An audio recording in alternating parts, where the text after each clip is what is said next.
မင်္ဂလာပါတောက်ကြဝိုင်းရဲ့ Web Space ကပြန်လည်ကြိုဆိုလိုက်ပါတယ်ဒီနေ့မှာကျွန်မဘာအကြောင်းများပြောချင်လဲဆိုတော့စိတ်တန်ရာတွေနဲ့ပတ်သက်ပြီးတော့ကျွန်မပြောချင်တယ်အဲ့တော့လူတိုင်းပေါ့နော်ဘဝမှာ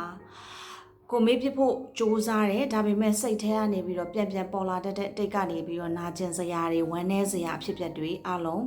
ရှိပူကြပါလိမ့်မယ်အဲ့ဒါကိုစိတ်တန်ရာလို့ခေါ်တယ်အဲ့တော့အပြင်မှန်းကတော့မမြင်ရဘူးအတွင်းထဲမှာဖြစ်နေတဲ့အရာတွေကဒီခန္ဓာကိုယ်မှာမြင်ရပြီးတဲ့အခါကျတော့ဒဏ်ရာဒဏ်ချက်တွေရလာတာတက်ပို့ပြီးတော့ကြောက်စရာကောင်းတယ်အဲ့တော့ပိုဆိုးတာကဘာလဲဆိုလို့ရှိရင်အဲ့ဒီလူတွေကဘာတွေပြောသလဲဆိုတော့ client ပေါ့နော်ကျမတို့ counseling လုပ်တဲ့အခါမှာ client ကဒီလိုအဖြစ်မျိုးတွေပဲကြုံရတယ်လူဆိုးတွေနဲ့ပဲကြုံရတယ်အဖြစ်အဆိုးတွေနဲ့ပဲကြုံရတဲ့အခါမှာနောက်ထပ်လာမယ့်ဟာတွေကလည်းဒီလိုအဆိုးတွေပဲလာမှာပဲဆိုပြီးတော့သူကစိတ်ထဲမှာထည့်ထားလိုက်ပြီးတဲ့အခါမှာဘာဖြစ်လဲဆိုတော့အဲ့ဒီဟာထက်ကိုပို့ပြီးတော့ကြောက်ရွံ့လာတယ်ဆိုရင်ပူပန်စိတ်တွေနဲ့လွှမ်းမိုးလာပြီးတော့နောက်ထပ်သူတို့တွေးဆောင်ရမယ့်လူတွေဟာလည်းဘာတွေလဲဆိုလို့ရှိရင်လူဆိုးတွေပဲเนาะအကောင်းကြီးဘယ်တော့မှမလာတော့ဘူးဆိုပြီးတော့ယုံကြည်မှုကလုံးဝကင်းမဲ့သွားတော့ trust issue ရှိသွားတာပေါ့နော်အဲ့တော့ရှိသွားတဲ့အခါမှာပို့ပြီးဆိုတယ်အဲ့တော့အစွဲဆိုတဲ့နေရာမှာကျမတို့ချစ်စွဲရောမုံစွဲရောဘယ်ဟာမှမကောင်းဘူး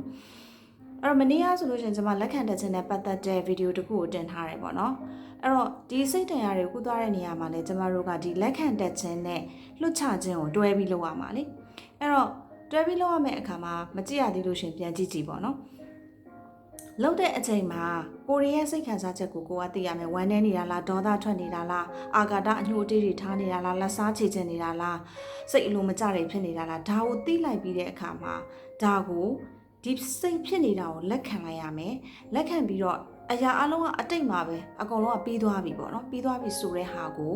ကျမတို့လက်ခံလိုက်ပြီးတဲ့အခါမှာဘာဖြစ်လဲဆိုတော့လွတ်ချရမှာအဲ့တော့လက်မခံနိုင်လို့ရှိရင်ခံစားရတဲ့တန်တရားရှည်နေပြီးတော့ဒီထက်ပိုပြီးတော့ပိုခံစားရပို့ပြီးတော့စိတ်ချမ်းသာရေးကိုထိခိုက်ဒီလိုမျိုးတွေဖြစ်မှာပေါ့နော်အဲ့တော့ဘဝမှာစုံတွေ့ရတဲ့စုံတွေ့ခြင်းတိုင်းဟာအကောင်းဖို့ကြီးတက်လည်းမဟုတ်ဘူးဆိုးဖို့ကြီးတက်လည်းမဟုတ်ဘူးအဲ့တော့ကြုံလာရတဲ့ဒီအကောင်းအဆိုးတွေကနေကျမတို့သင်ခန်းစာယူပြီးတဲ့အခါမှာလက်ခံတဲ့ဟာတွေကိုလက်ခံတယ်အဲ့တော့လက်မခံတဲ့အရာတွေကိုတော့မလုပ်လိုက်မလဲဆိုလို့ရှိရင်ကျမတို့ဘာလို့လဲလွှတ်ချလိုက်ရမယ်အဲ့တော့တစ်ချိန်နဲ့မရလို့ရှိရင်အချိန်ချင်းကျမတို့စူးစမ်းရမယ်ပေါ့နော်အဲ့တော့ counseling လုပ်တဲ့အခါမှာလဲ counselor နဲ့ဒီ client ကအတူတူ